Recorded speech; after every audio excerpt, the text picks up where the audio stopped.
Hello, everyone. Good afternoon, good evening. Firstly, welcome. I should probably firstly say that this is probably our nicest venue we've ever had, so you should all count yourselves very fortunate, because we'll probably never be in such a nice venue again. And I should also caveat that this event doesn't come with free tickets to BST Festival happening just over the road, but if anyone has got any tickets, I'll definitely take you up on that.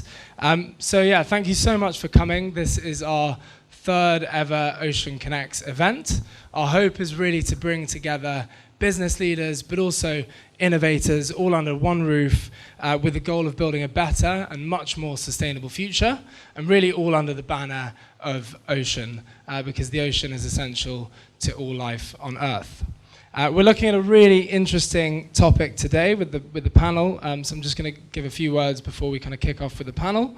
And that topic is one thing is becoming harder and harder for businesses to avoid, and that is transparency.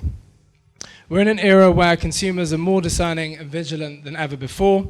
Transparency has really become the bedrock of trust. And today I want to discuss how we at Ocean Bottle, alongside two incredible B Corps, have embraced transparency not just as a policy, but it really is a fundamental principle that guides our decision making. When we examine the global challenges that we face today, a significant number of those stem from a lack of transparency in the global supply chain. Imagine if every time you flicked on your kettle, you knew that you were melting 10 cubic centimeters of Arctic sea ice, which could eventually lead to the death of a polar bear. You might think twice. Maybe you switch to renewable energy, or maybe you go for that cold glass of water. Everything in the world has a footprint, but right now we have no idea if the certified soybeans that we're purchasing are leading to deforestation in the Amazon, or the new sofa we've purchased is made with coal, burning coal to make the frame, or extracting virgin plastic for the fabric. Don't even get me started on consumerism. I think we could probably do a whole other session on that. Maybe we'll do that for the next Connects. But here, really in this world of transparency is what we're talking about today. I think we're also in murky territory when it comes to brands that really are trying to make a positive environmental impact. Some brands really are out there trying to make a positive difference, but it's becoming increasingly hard for consumers to distinguish between this and brands that are greenwashing. Climate change denial is fortunately fading amongst consumers, yet one form of skepticism remains a persistent problem for brands, which is doubts about their sustainability claims. This has created a real challenge with consumer trust, even as consumers increasingly consider the environment in their purchase decisions, and as these choices become more affordable, they're wary of greenwashing and unclear on which brands are genuinely making a difference versus those that are doing less harm, or in some cases, actually even worse than the alternatives.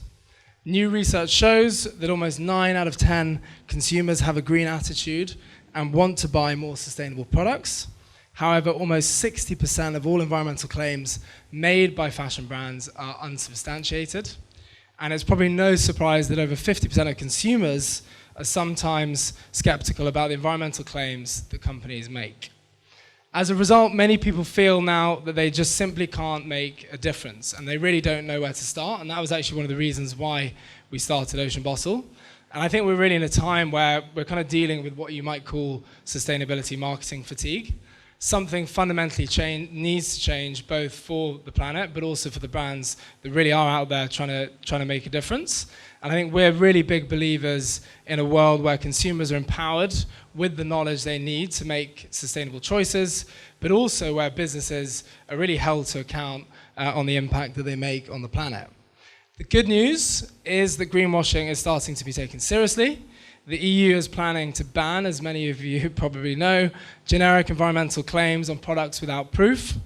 Claims that a product has a neutral, reduced, or positive impact on the environment because the producer is offsetting emissions, and sustainability labels that are not based on approved certification schemes or established by public authorities. And hopefully we can probably dig into a little bit of that on the panel.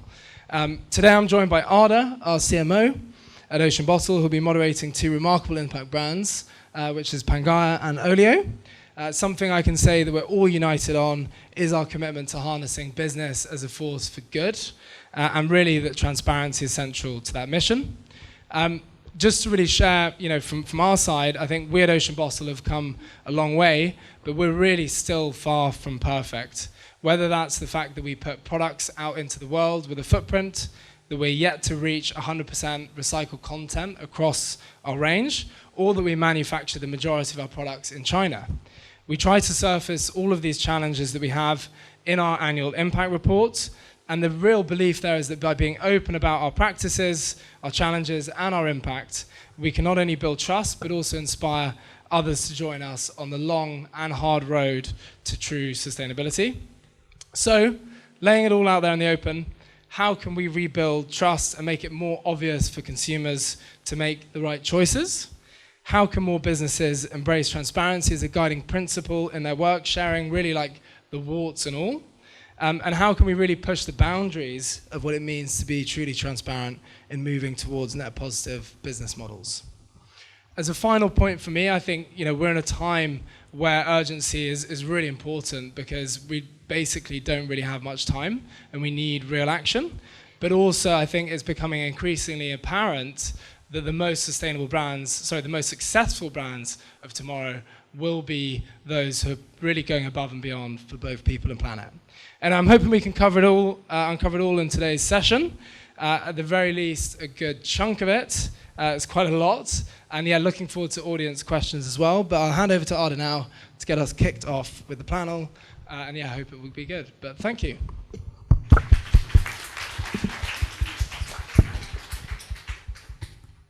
Hello, everyone. It's so nice to have you all here today for this really interesting session. We'll be talking about building trust through transparency. And as with any relationship, it sort of relies on being able to, A, tell a story, but also be very truthful when telling this particular story. So, moving on, and just a personal comment as well on the polar bear, Will, that scared all of us with the cup of tea made in the morning. So, so that would be definitely more... yeah, octopus energy, a good solution to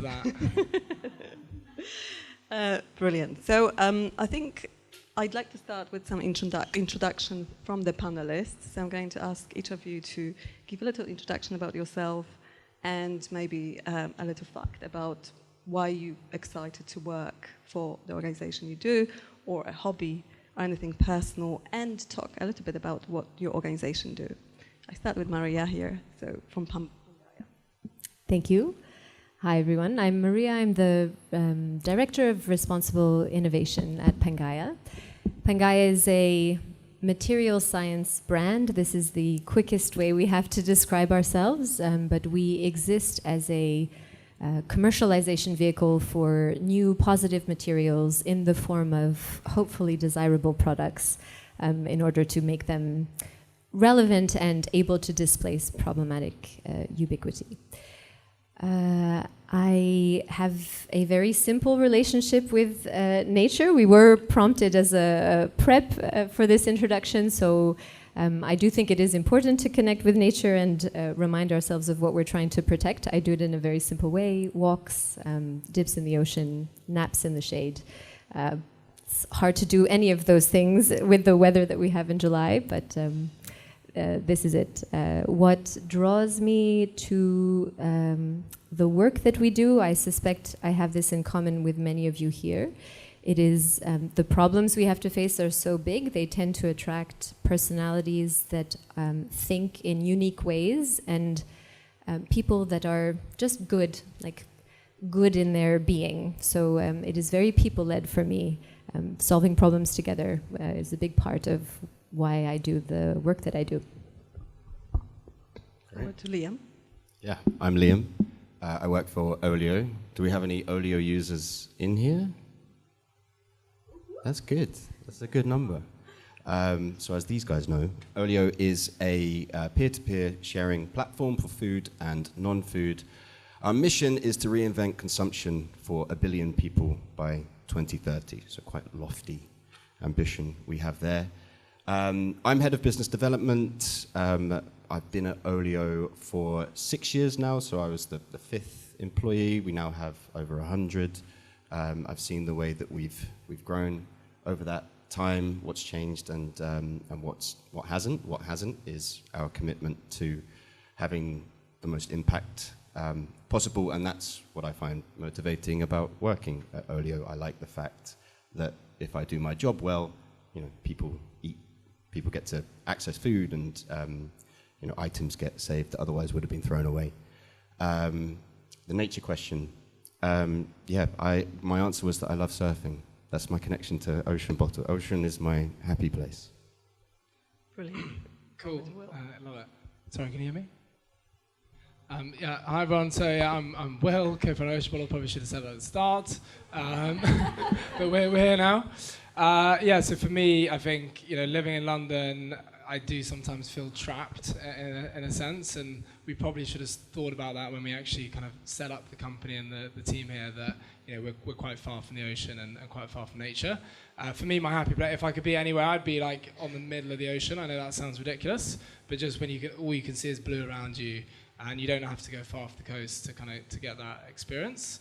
For me, my passion is really environmental impact, but actually how we can use business as a force for that. I think business is the fastest moving stakeholder in society. It's really what's got us in the mess that we're in, and it is probably also the fastest route out of it. So we with Ocean Bottle, we really just wanted to enable individuals to make a global impact on the ocean plastic crisis. So for those of you who don't know, we fund a collection of 1,000 plastic bottles in weight for every ocean bottle we sell. So it's 11.368 kilograms of plastic. We fund plastic collection projects all around the world. So that's kind of us in a nutshell. Brilliant. Thanks, guys. We've got three surfers, actually. I think it's myself, Liam, and Will. We make Maria kind of take her We on a trip definitely somewhere. only have 3 surfers. We're converting. Brilliant. So, talking about numbers, Will, the 1.2 billion plastic collected by Ocean Bottle, so from reaching the ocean. So how do we, I know how, but I'm asking, work for Ocean Bottle, how do we verify and report the amount of plastic collected? How does it happen behind the scenes? Yeah, cool. So it's a great question, and so we hit a big milestone for us in December, which was our billion bottle milestone. So that was great, and we're now up to 1.2. We're trying to get to 7 as quickly as possible. It's equivalent to the weight of the Great Pacific Garbage Patch. So, as a London-based startup, we think it'd be really cool to prevent one of those. Just kind of how it works a little bit, and kind of our motivations around traceability and so on. We have always wanted to give our customers traceability around where they've made an impact. So we've actually spent the last year or so, probably a year and a half or so, developing what's called Ocean Co, which is basically a sort of traceability engine, which means that we get verified collection information from our plastic collection projects all around the world. So, how many kilograms of plastic was collected, what color, what type, what location, and then that is actually linked through Ocean Co, through the platform, to customer orders. So you can then go and see, okay, where was my plastic collected? So that's a very brief overview of what we do there. And we're actually now opening that up to other brands so that they can add plastic collection to any product or service. So, for example, Grind Coffee, awesome brand. I don't know if anyone's here in the room, but yeah, they're adding plastic collection to every compostable coffee pod that they sell. Through to, actually we should definitely speak to OLIO and Pangaia as well, through to Aqua Libra, who I know are in the room, who do plastic collection for every refill through one of their refill stations. So yeah, that's a little bit about the traceability. Great. We're going to stay a little bit longer on this sort of impact measuring topic, and I've got some more stats as well to share. So I came across some interesting statistics on OLIO's website. So 33% of food produced globally is wasted. 50% of clothes in our wardrobes are never worn. And 65% of greenhouse gases are caused by household consumption. So I love the concept that OLIO actually helps people sharing what they don't need and buy less. So question to you, Liam, is with this in mind, how do you measure the impact and on your app? And sort of tell us more about how do you communicate this impact as well to your consumer base? Yeah, so it's actually 40% of all food is wasted. Damn it. I know that Yes. it's our fault. I need to speak to our website people. The food waste, so for food waste, we do sampling analysis to calculate our impact. So we take random samples from our apps. We'll look at a random group of items every few months. We'll weigh those items, and then we'll apply data from RAP, which is it's a UK climate action NGO. And from that, we'll come up with our environmental impact, so CO2 emissions avoided, and the water that we've saved by making sure that that food was eaten rather than thrown away. There's a couple of ways that we communicate it to our user base. So we do it via email. So we send a monthly impact report to every OLIOer, which tells them our whole platform impact, but also their own personal impact. And we try to make it fun. Like we'll do like a ranking of, say, like, I don't know, you're the third best share in Bristol or something like that. But there's also a place on the app which you can navigate to, like a tab that you can click on saying My Impact, which will show you the, I'm trying to remember the metrics. It's meals saved, water saved, money saved, and then number of people that you've shared with, which actually is quite an important one because as much as we're a sustainability first initiative, actually social impact is really motivating for a lot of people. People really like having a positive impact on their local community. So if you're telling them, 20 people in your neighborhood ate last month because of your decision to participate with OLIO, that's really motivating to people. We do have a sort of like gamified system on the app as well. So like a system of karma points and like rainbow levels, that kind of stuff. We want to do more with data, but for now, the gamified system is what we feel we have to use because telling people about tons of CO2 emissions avoided and stuff is just a bit esoteric, just a bit heavy. Got it. And do you get feedback from your user base as well? What information they would appreciate or any other information you could share with them? They always want more accuracy. That's the main thing. Yeah. So like they always complain about money saved is the one because that's the one they know the most about. As a yeah, so they'll say either we saved way more money or way less money, but we're just a bit limited right now. We're looking to improve, but we're just a bit limited right now by like technically what we can do. Mm-hmm. Like, look at every single item and value it is unrealistic. We have to come up with sort of hacky ways of doing it. But on the theme of transparency, the point is we tell them what we're doing and we tell everybody this is how impact is being calculated so that they know we're not trying to pull the wool over your eyes. If our impact is wrong, there's a good reason for it. Thank you. Maria, moving on to sort of around the same question, but what I liked about how you guys position yourself is that you say you're more of a material science company rather than fashion company. That's the sort of first statement, which I love because you do investigate sort of different scientific applications, and you come from science as well yourself.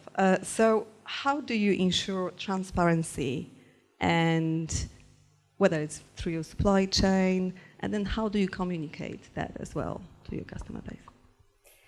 I will take a moment to talk about what it means to be a material science brand, because we are trying to influence positive change in the apparel industry, and a main area that requires change is a move towards better materials, right? So much of our impact is built into the problematic materials, and that impact is both social from a human rights perspective as well as environmental. But the brand side of our business is equally important. So we are most famous for very colorful tracksuits that flooded Instagram during the pandemic. And that is not a trivial point, these materials can be the most sustainable and the most innovative ones, but if they are not designed into product that you as customers want to purchase, then they will not displace ubiquity. And all of that positive change will just be potential. It will not actually make a difference in the systems that we work today that are unfortunately based on consumerism. So, and this is a fairly recent acknowledgement of ours. I think Pangaia was for a long time embarrassed about the brand side of our business because, you know, material science and sustainability is actually where the work matters. But honestly, in the last year, it has been a stark awakening for us that the brand part of our business matters just as much. So this is, I think, important wisdom to share with you. It seems trivial, but do not discount it. And then in terms of like introducing traceability and transparency and all of that, we do make product, make materials, and rely on a supply chain primarily to turn these materials into reality. And so we have various ways to get transparency from very complex supply chain structures. The first is quite administrative. We have an ethical governance program that relies on policies, so a lot of words to articulate what we stand for and our expectations.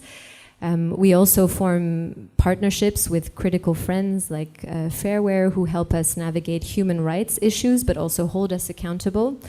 And we also make partnerships with our supply chains very clear from the get-go that we have an expectation about transparency and information sharing. I share this because so much of the transparency that results from these more bureaucratic and administrative approaches to traceability actually set the tone to whether you do get into tier 4 clarity on, you know, a particular geography, or are able to influence a change in a problematic process that doesn't adhere with your policy. So that is, I guess, the main trigger for us. It is making sure that our supply chain partners are very aware of the standards that we are trying to maintain, and we try to choose partners that can meet and honor and also challenge us on the best practices.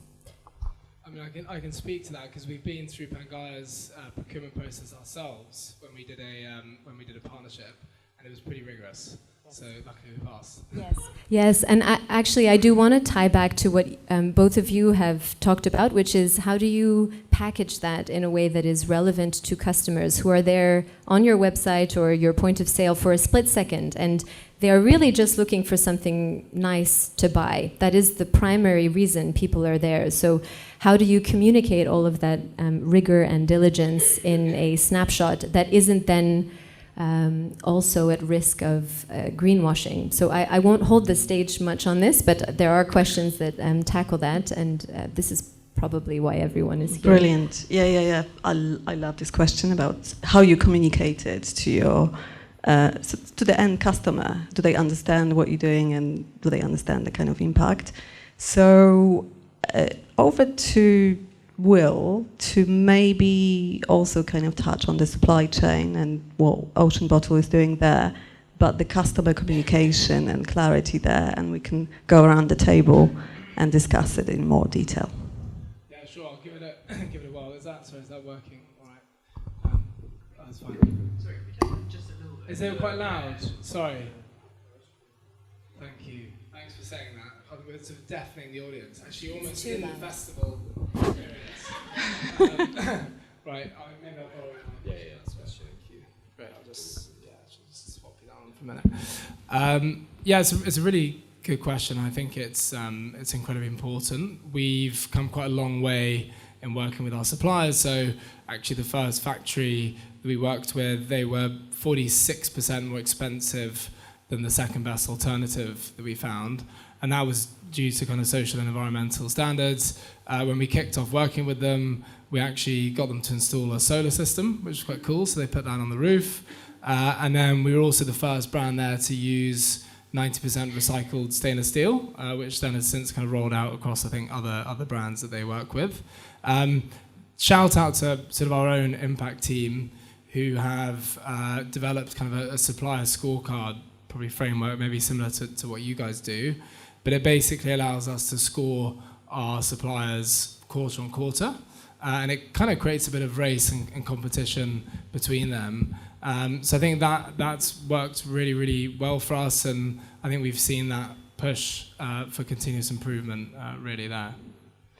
And communicating to end consumer, how that then translates into kind of an effective communication from partner, what we do on that side to actual line of explanation. So I think that's a really hard one, and actually I might almost throw the question back to you as our CMO. But yeah, it's something we've really struggled with a lot, because there is complete fatigue in terms of sort of information overload. So I think what we've tried to do is, for those consumers who really are interested in digging that bit deeper, we do a lot of partnerships as well with brands and companies, and if they want to really know what's going on behind the scenes, they can. So we've got a lot of materials and assets that provide that information. Our annual impact report is probably the most granular, but in some cases you can't provide all of that information to a consumer up front. So I don't know what your thoughts are. Similar. I'm not going to dive into a lot of detail here, but yeah, it is challenging. In general, it is challenging for any brand to translate a very sometimes complex concept into a more simplistic view which everyone can understand. But I'm keen to hear from the panel. So Liam, how do you take on this challenge of being so kind of much more, I would say, clear in your translation of what you do to your consumer base? Well, so for us, it's interesting listening to you guys. We don't really have that problem. Like, mostly what we're doing is free food is being given away. Like, people are giving free food to each other.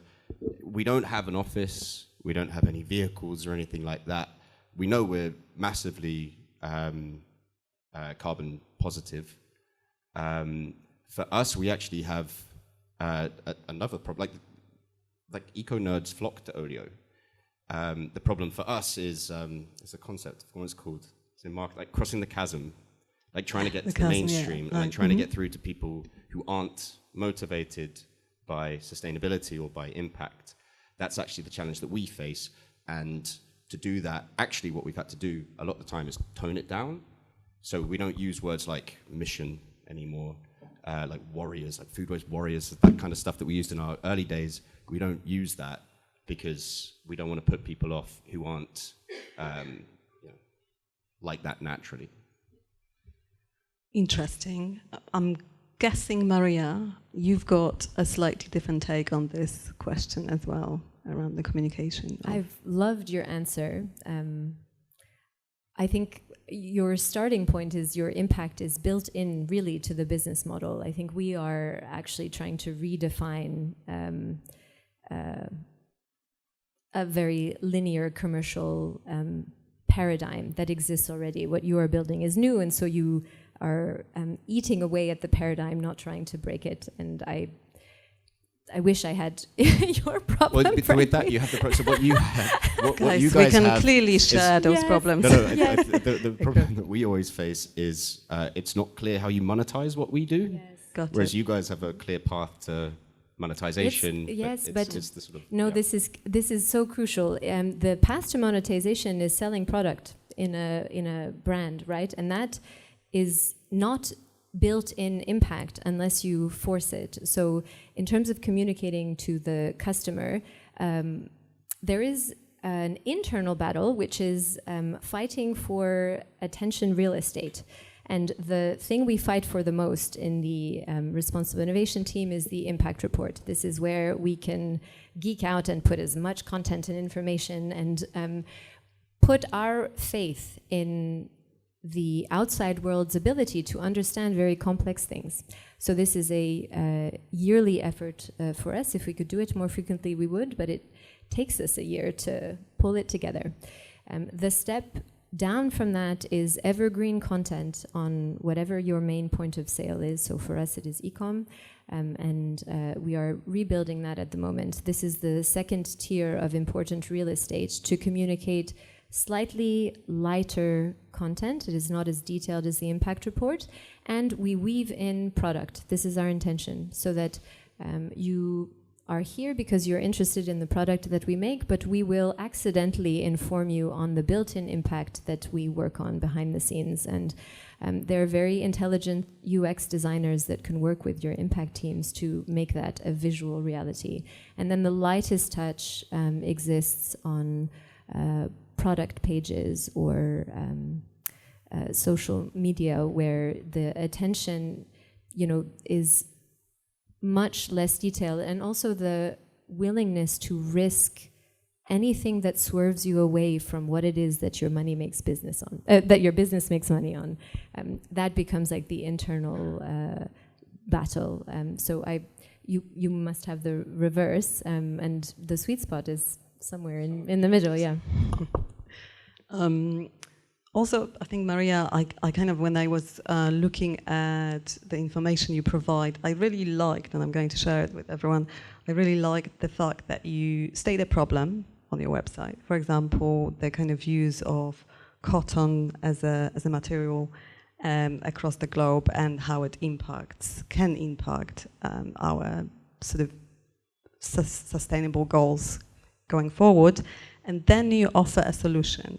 And I've come across fruit fiber, flower fill, grape leather. So all the kind of interesting solutions you guys are sharing with consumers, saying this could be a solution to the problem of overproducing, for example, cotton as a sort of material. Can you tell us more about this sort of communicating to that level with consumers and sort of making sure that they understand?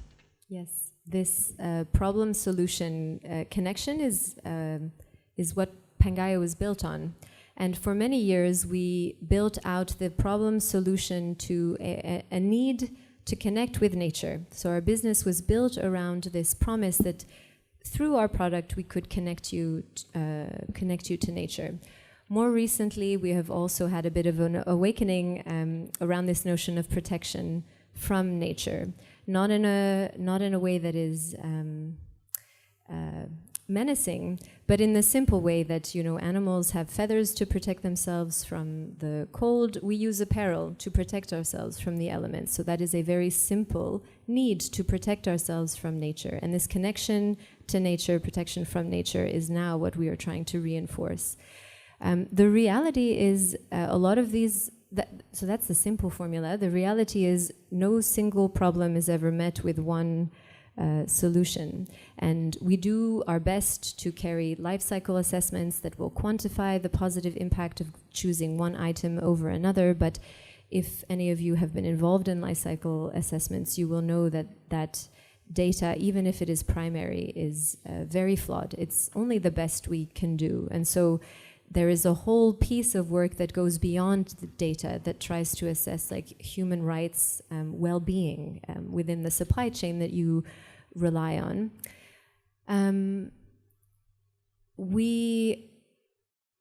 This is why our communication strategy on those topics needs to be funneled from very detailed to very simple, because I'm delighted that all you remember is fruit fiber is better than cotton. The reality is it's not that straightforward, but what we have awoken in you is a desire for diversity, which is ultimately the best approach for any sustainability effort. It is often the problem, the source of the problem in it is an over of something, an overconsumption, an over-reliance, an over waste of something. So to diversify, whatever it is that you are choosing is a step in the right direction, and we hopefully encourage that.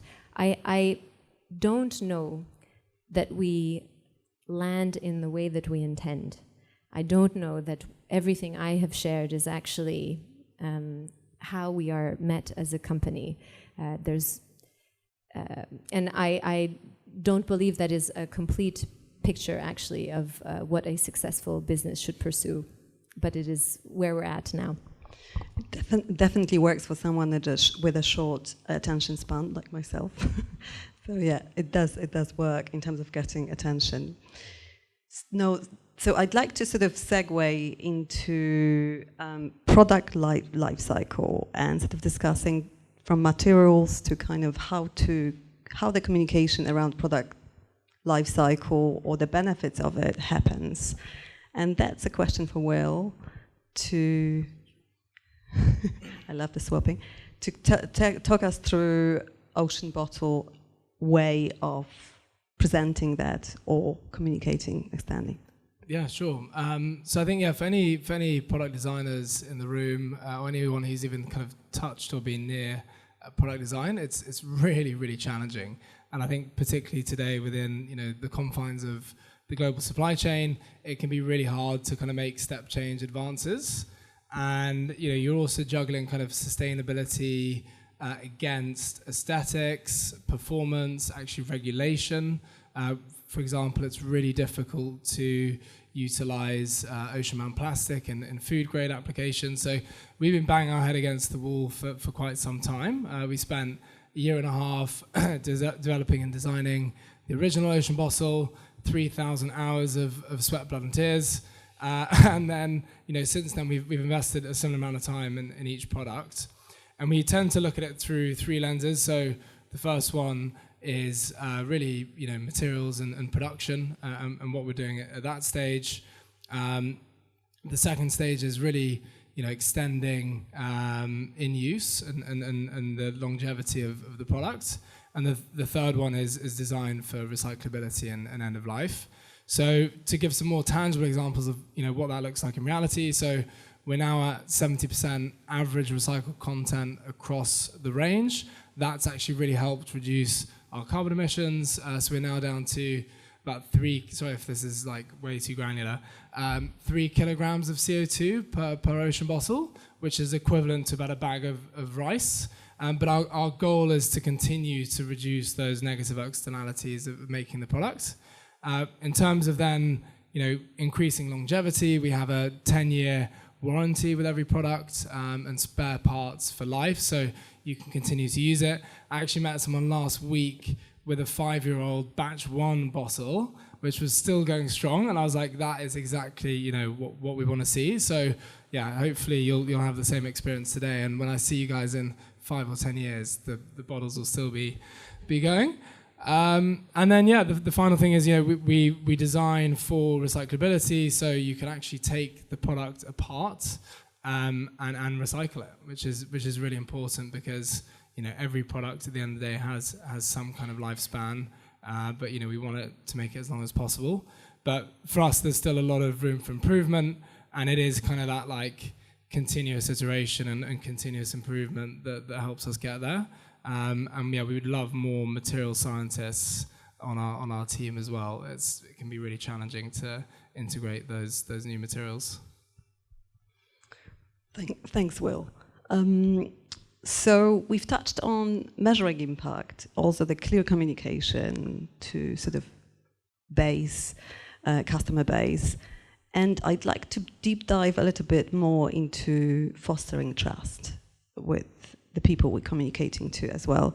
So this is a question for Liam, and it's a question around how does OLIO foster trust with the community you guys building? I understand you've explained really well that you actually don't have a problem with communicating what you do, but then the next step is building trust, and how do you guys do that?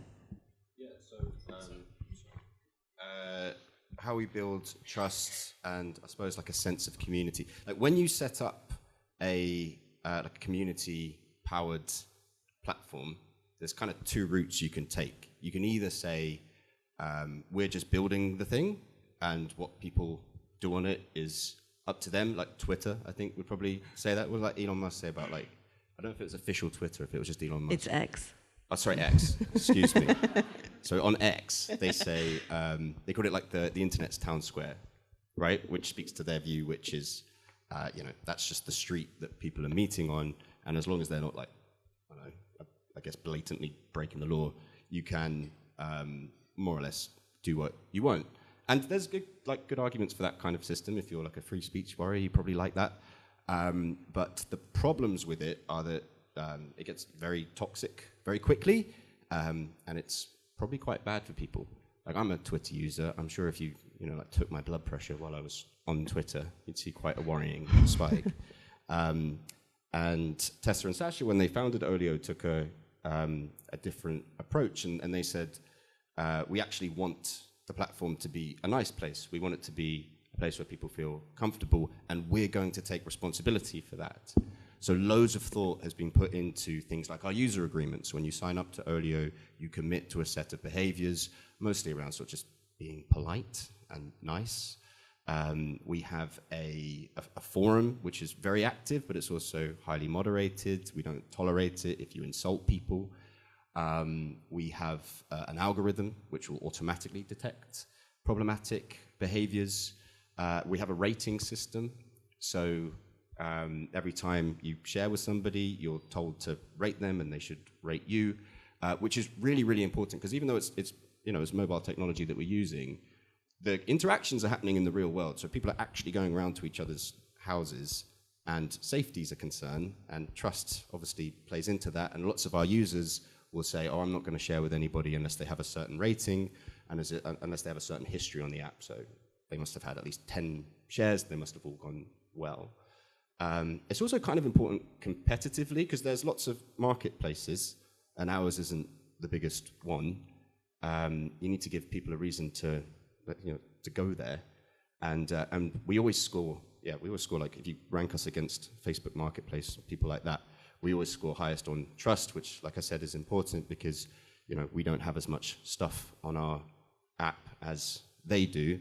And while we try to sort of slowly catch up on the supply side, in the meantime, it's sort of trust and vibes that we're selling. Interesting advice. We're going to take it away. Maria, same question. So, fostering trust. How do Pangaia approach that? We try to foster trust in a few ways, but I will use the opportunity to talk about our relationship with certifications and standards. So we have pursued widely recognized certifications across various aspects of our business. The biggest one is B Corps, which covers our entire business practices. At a product level, we align with the Textile Exchange, who set the standards for claims like organic and recycled content and responsible wool. At a supply chain level, we will partner and be assessed by organizations like Fairware, which score our governance of human rights. And for our operations, we have pursued science-based targets for carbon for the time being, and eventually that will extend to science-based targets for nature. So that is a pretty complete suite that tries to tackle all of the main pain points that you might assess within a sustainability assessment. They are helpful externally because they are shorthand ways to say, we do good things, but don't believe us, believe these independent parties who are, it is their main job to a third party assess the practices. And that is meaningful to our customers. It is also meaningful to our investors. That is likely to be meaningful to any of the stakeholders that your businesses relies on. Internally, it is also helpful to prioritize and set some pretty kind of foundational processes, because so much of the work relies outside of the sustainability or innovation team's control. So you need something that is going to align your entire company behind one common thing. So they are very helpful, and they have been helpful to Pangaia. They are also incredibly rigid and limiting, and so if, like Pangaia, you have a much more pioneering intention, so much of what we do sits outside of these standards. So I will reveal a little bit about our B Corps assessment, but at the time, Flower Down, which is our hero breakthrough technology, it is a alternative to down that is not fossil fuel derived and it is not animal derived. It is made with plants. It is made with nature in a way that is less, certainly when compared to the alternatives. There is no certification that we can pursue for that material because the certifications have been designed for fossil fuel derived or animal derived standards. And so we fall in this limbo where we are the only ones saying that this is better. And I find this quite frustrating. This is also true for the future of legislation that is only garnering more and more traction. These are important setters of direction, but they are not conducive to positive innovation. I will end on that note. Really good to hear your view on almost limitations of certifications as well, which I thought there were no limits to certifications. So on that topic, Will, anything to add to kind of trust conversation, also linking maybe to different ways of approaching certification or any other validation layers? Well, I think the two of you have nailed it. So I don't think there's much much else I could add. I think from our side, environmental and social impact has sort of been at the core of the company since we started. And I like to think that that's hopefully kind of trickled through in everything that we do. And I think that does build trust. We developed our 4 impact pillars, so ocean health, social good, climate action, and circularity, and everything that we do tries to kind of advance impact within those. We also use certifications. I think they're very beneficial, but also there are limitations as well. So we have various certifications for our plastic collection partners. So we have projects that we support in Indonesia, the Philippines, India, Ghana, Kenya, also some small and developing states where we're launching. And it's very hard for us to have a good control of really what's happening. So certification is really beneficial in that sense, whether it's Vera certification, Ocean Plastic certification, Fair Trade certification, and so on. So I think they all really help. B Corp is an interesting one. I think they've laid out a holistic framework that helps businesses become better. I think there's no doubt that the B Corps are better for people and planet.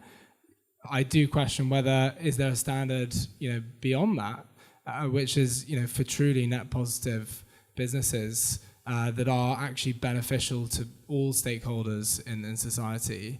And yeah, would love to see that. So I know we've tried to do some novel things as well that haven't really earned, points in terms of the B Corp framework and stuff like that. So I think there's scope for a level beyond. Yeah, I mean, we're not going to do it. So if someone else can, that'd be great. So the last question or round of questions before we go into Q&As, and for your information, lovely audience, we've got some questions we collected which were pre-submitted. We're also going to open a live Q&A session to all of you. You can ask more challenging questions, the panel. So the last question I wanted to ask is, what challenges do you think either lie ahead or you've experienced to date in terms of building trust through transparency or building trust in general and sustainability? I start with Liam because I think one of the challenges you mentioned was the kind of balance between data transparency and then also data collection restrictions. So that was one of the sort of challenges you also mentioned in your business model. Yeah. So on the sort of how do we handle data and how do we balance privacy? Yes, privacy. And is it considered a challenge for your business to kind of have this right balance between the transparency and the kind of requirements for the data collection? So honestly, not really. Okay. We have a data privacy policy, which is visible to anyone can see what our policy is. We actually don't collect any sensitive data from our users. We have a tech team that is really good at making sure that we don't have data breaches and all that kind of thing.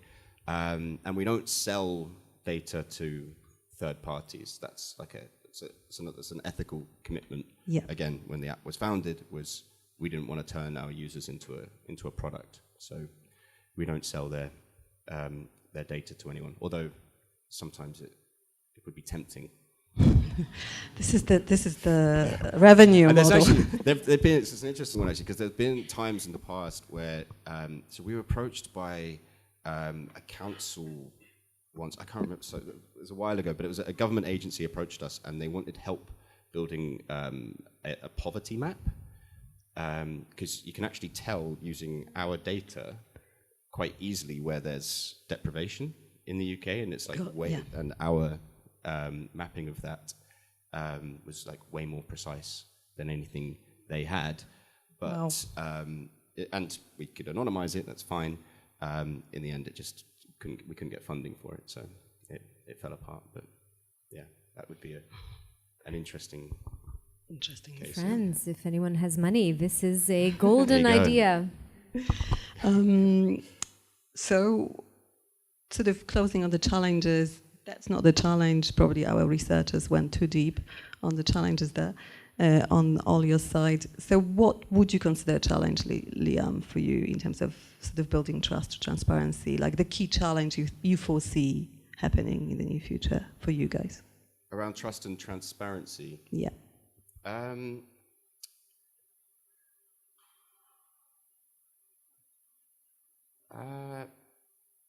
I don't think I have a good answer. I mean, we have loads of challenges, but trust and transparency. So transparency is, I think it's something we are genuinely really good at.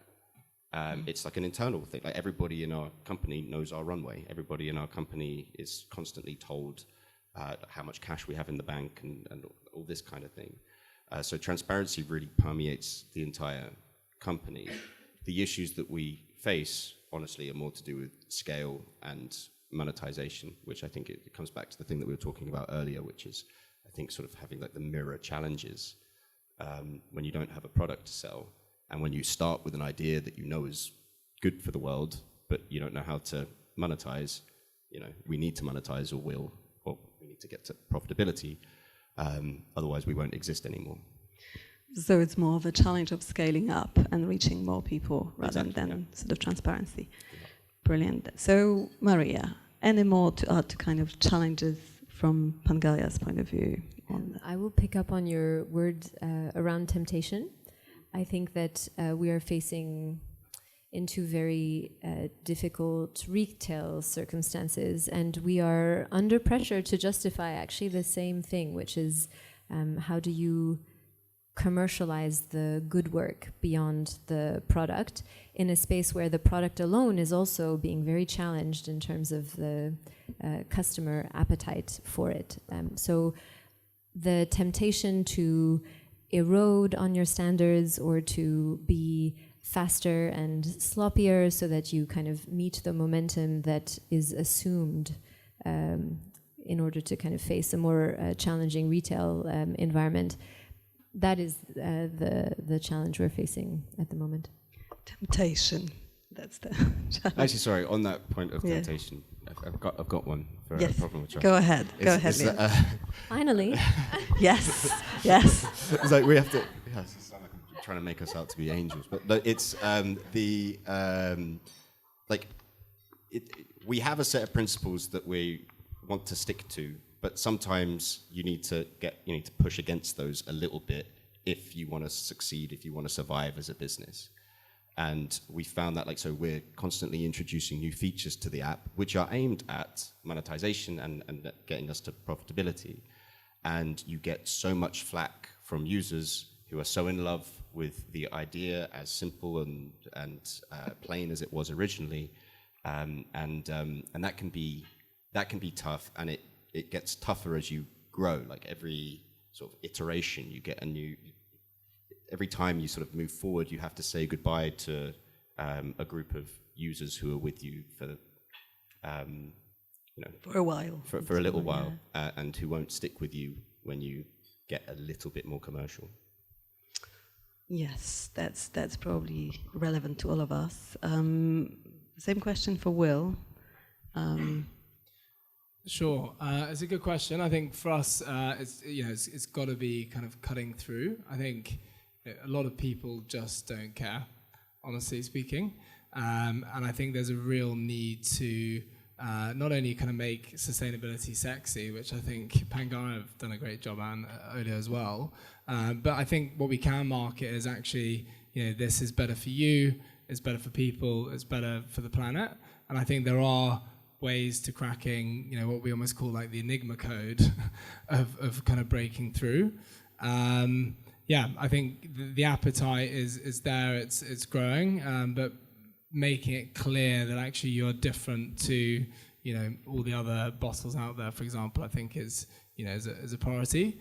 And then when we look at kind of challenges more broadly speaking, there's a lot. They look almost insurmountable. But when you look at the amount of innovators pouring into the space, I mean, just look at this room here. That gives me a lot of hope for the impact that not only we can achieve, but loads of other amazing disruptors and innovators. So definitely kudos to this group coming in today and listening to our panel, because that means you guys are interested and you want to hear more. So now I think time to move to Q&A session, our Q&A session. There is a hand at the back and here, so we start with live Q&A, then we can move on to some pre-submitted questions. The lady at the back, please. Hi, my name's Ola. I'm from Different Kind. We're like a social, we are a social impact retail store, and we stock the wonderful Ocean bottle. The Ocean Blue does very well on our store, so just thank you. Know that. But yeah, I wanted to ask, coming from the background that I'm coming from, looking at this whole thing from a more social impact lens, I struggle a little bit, because I think why sustainability is not sexy is because it's not being marketed in a certain way to a lot of the demographic who really are the Shein buyers. They're buying Shein because it's affordable. They can't afford the Pangaia. No offense, they can't afford these things. They want to be, but socio-economic factors reduce that ability to do so. So what does OLIO, what does Pangaia, what does Ocean Bottle, what do all of you guys here who do what you do, how do you reach out to the masses in that particular way? Are you speaking with these people? Are you going to visit them? So your supply chains, are you going to the places where the factories are? Are you speaking with the workers? Forget the manager, because they're trying to impress you. Are you speaking with the person who's actually making your product? Are you taking them out of that line? Because in the work that we do that. So for instance, we have a producer on our website called Stepping Stone. They are a bakery in Bristol, and they work with young people with learning differences, so Down syndrome, autism, all these kind of they're wonderful in their own way, We speak with them, and we know what it's all about, to be honest, how we can help and work with these people. I wonder if that's a thing, because again, in this room, a lot of the people who are affected by the problems that you are trying to solve, they're not here in this room. We're talking about the global south. Good point. Very good point. Thank you. And it's not a point, not to say it's bad or anything like that. It's just we need to bring people who are being affected by these things into the conversation as well. Yeah, I love this point. Who wants to pick that up first? I will actually offer to give the floor to someone on my team. She's saying no, but I'm going to say yes. She looks after the human rights side of our due diligence, and she is best placed to talk about how we interface with the supply chain. Before I do that, though, I want to check that is okay, and that you also have maybe answers to provide. Yeah, I can go after, but shall I pass the mic? Actually, where are you? You there? Cool. Let's go for it. Interactive, full audience engagement. I knew you would do that, Maria. I know it. So hi, my name's Anais. I look after human rights and supply chain at Pangaia, and social impact, philanthropy, just impact overall, really, in the supply chain as well. So, yeah, that's a really, really great point. We work really closely with our suppliers, so we visit all of our factories. I go speak to workers personally, talk to them, interview them. We work with Fair Wear, which means that we have a external grievance mechanism channel in all of our factories that all of our workers can access, and we will receive these complaints if needed and deal with them and remediate them. I think you make a great point about accessibility to being able to make change as a customer and that price point. I think for Pangaia, for us as a brand, the challenge, or I guess the mission that we face into, is that we really want to unlock the gap of bridging innovators to the fashion industry, and that is quite expensive because we buy small quantities and we don't produce at scale, which means we don't have the margins where we can sell product at a low price. But I think what we're trying to do is we're trying to challenge the industry at scale and wider, to push it forward and consider these materials at scale. So we partner with bigger brands through our kind of business-to-business branch, and we produce those kind of bigger quantities at maybe smaller scale, but then you face into the kind of environmental issues with that as well. So it's a constant dilemma, really, and I think the fashion industry is not sustainable. Like, that is an oxymoron. We can only be more responsible in that consumerism, and challenge, and having those kind of challenging conversations like these, I think, is really important. And so, yeah, I think always open to thinking of ways we can be more responsible, more inclusive, and speaking to people who are actually affected, who often aren't in the room when we're having these conversations, is really important. So, yeah, partnering with lots of different organizations. We work with SmartWorks, I don't know if you've heard of them, and kind of attending those events, speaking to people, understanding what kind of issues they're facing into, how we can support them through all of the business we're doing, and reinvesting some of our turnover into those organizations to kind of maximize that impact more broadly through our partners who actually do it better than us as well, is kind of our key approach. But yeah, that's, sorry, a bit of a ramble, but I'll give the mic back to the floor. Thank you, Anna. Thank you so much. I'll have go ahead as well. I think, yeah, it's such a great question. I think it warrants even more conversation, to be honest. Yeah, a couple of thoughts from my side. So I think the first one is, kind of the need to break out of the four walls of sustainability. It still is a bit of an echo chamber, and I think for us, brand partnerships are a really important way to do that. So we work with loads of different brands across all sorts of sectors. So I think that is a key point, and for really talking about challenges in terms of scaling sustainable solutions, I think that's right up there. The second point is really around impact, and actually all the projects that we fund in terms of plastic collection, they're sort of grassroots projects. They're led by the local community.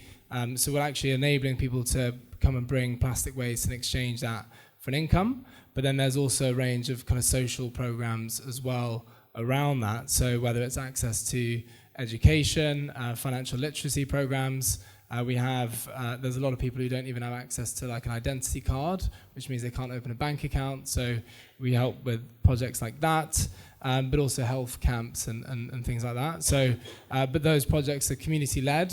We have an impact advisory board as well, who really are experts in terms of those different areas. So, for example, one is a female leader of women in informal waste. And she comes and brings kind of an expert opinion around what we should be doing, and is ultimately quite critical of our approach. So yeah, I think that there's a multitude of different challenges there, but fundamentally as well, I think we really believe that people have the right to, or should have the right to, a clean ecosystem, clean environment and a healthy ecosystem, and ultimately that environmental justice is actually social justice. So yeah, we try and kind of push that and champion that, but then also I think giving the microphone as well to different voices, I think is important. Indeed. So the lady at the front, please. Thank you. Thank you so much. I'll preface what I'm going to say by saying the impact is not under any question here. The impact you guys are offering is phenomenal. But obviously, in every single sector, what we need to do is effectively disrupt and re-engineer every single sector. So with that proviso, I guess the question I have is slightly different for each of you, but it's the same theme.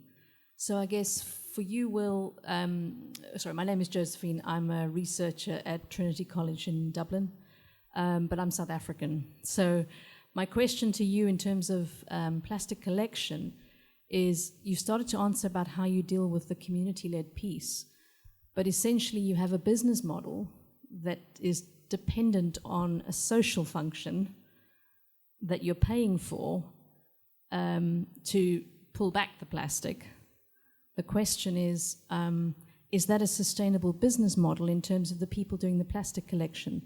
And I have in mind the documentaries done in terms of the Brazilian favelas, where you have big industry around waste collection that ultimately becomes a trap for people. And I've seen in Cape Town, I've seen the plastic bottle collection moving from the seafront all the way back to the collection plate, and was always struck by the fact that the people carrying it don't themselves have an ocean bottle to carry water and don't have water for the journey, sort of thing. So I appreciate that you're taking it on, but how do we address a business model to make that economically viable given the scale of plastic you want to collect? And the same question is really to you in terms of OLIO. You're struggling with monetizing effectively the process of which is a social or commons sharing between people.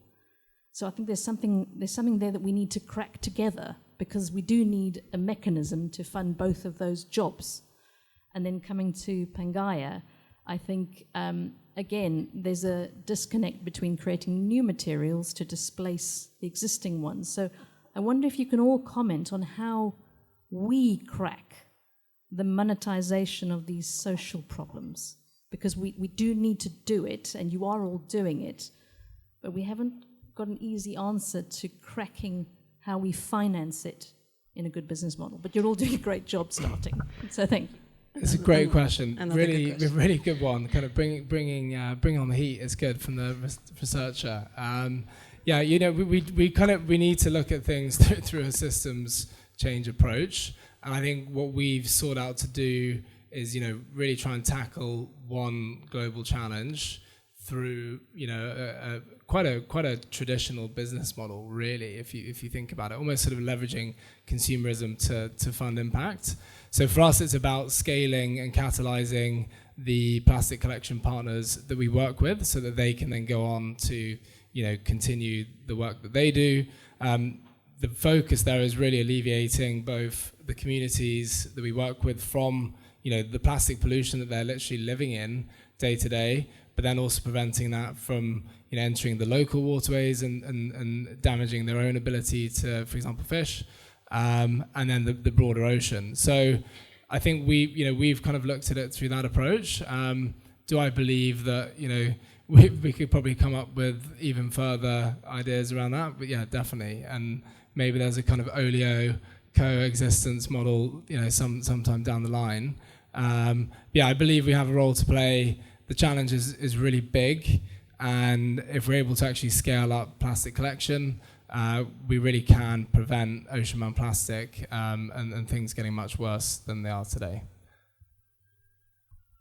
Yeah, great question. Really like that question. So our challenge is to create that business model when the business model for us doesn't exist right now. We're testing it, and it's an open question. We're a tech for good startup that was founded without a clear path to monetization, let alone profitability. And so, it might be impossible. We might not be able to do it.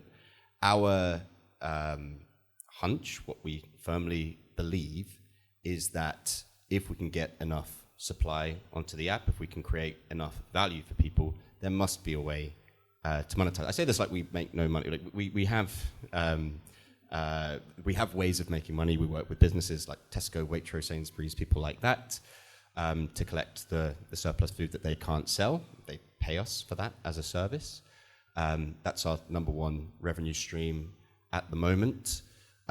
It would help if these businesses were given a bit more of a push from regulators, from governments, because it's not always easy to convince businesses to give their own food away for free.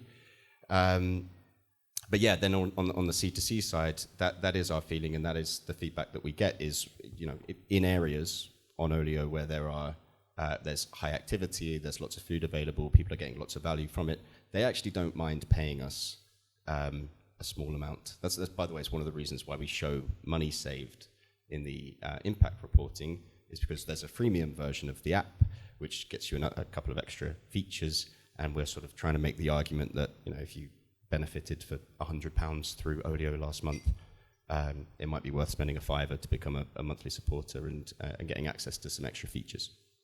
But yeah, it's a great question, and we'll see really is the answer to it.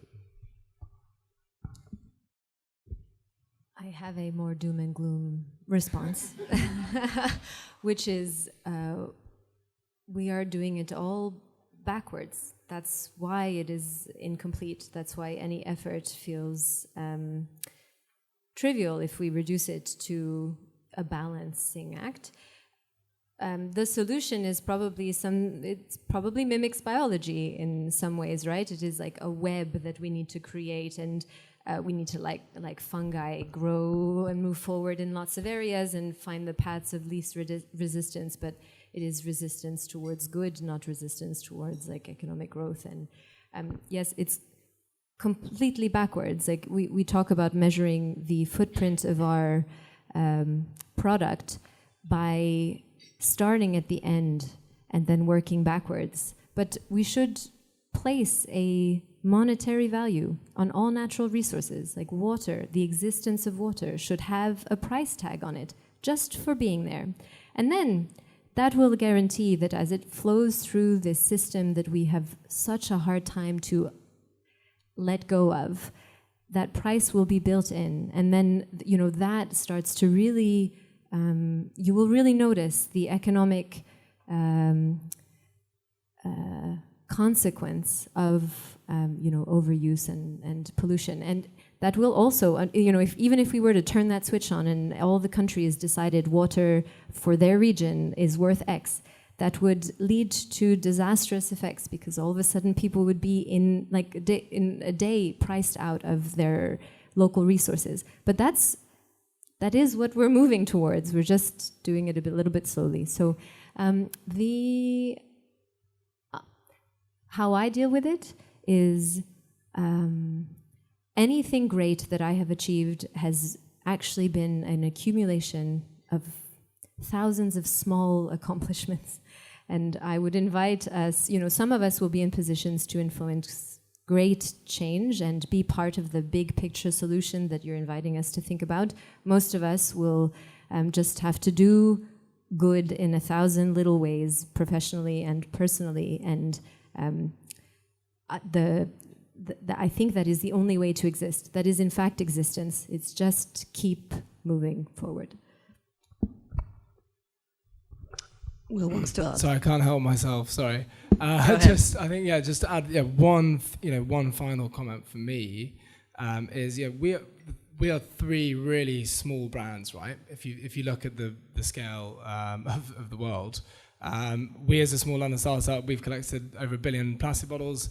I mean, how many millions of meals have you guys saved? It's about 5 million. 5 million a month meals. Pangaia, how many trees have you planted? How much material innovation are you bringing to the world? Over 1 million, yeah. Over 1 million trees.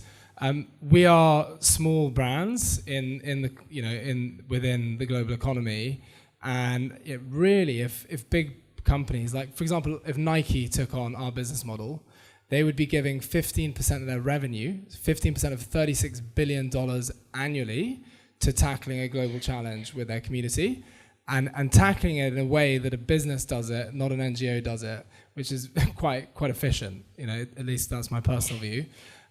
We really would start to see quite a different world. So I think there is real scope for change, and I think when these brands start to see the light, hopefully, they'll start embedding this into what they do. Yeah, I do. My sort of pushback a little bit would be that I think we should be real about where we are and the situation we're in and how bad things are, how small we are, and what we're doing. I don't think it's any good to pretend like, we can somehow start like OLIO is somehow undoing it when a new oil and gas license is granted in the North Sea or something. That's just not true. But it's like you said, to me, it's so useless. It's just so useless to say you care about something, but then just do nothing about it. So I think I think it's important to be realistic, but I also think people just need to do what they can do. Thank you, guys. So we've got sort of every little helps, and then big brands can do more, and then actually it's doom and gloom, no one can do anything. So divided opinions here. Clearly, do we have time? No time. I'm sorry, no time for any more questions, but those guys are staying here and they're here with us, so they can answer any questions you guys come and talk to them about. We also have hot food and drinks, no tea today because of polar bears, and then they'd be endangered. So cold drinks, hot food on the left in this bigger venue. We also have on the right-hand side our lovely head of brand, Millie, there, and our lovely Luke there. They supported us on this kind of organizing this event. I just wanted to thank everyone, and Leila somewhere. She's there. She's in Greece. God. But she did support us on this, even this morning, via a phone call. So I want to thank my team for organizing this. I want to thank these brilliant panelists for their insightful and very sort of very insightful and very deep conversations.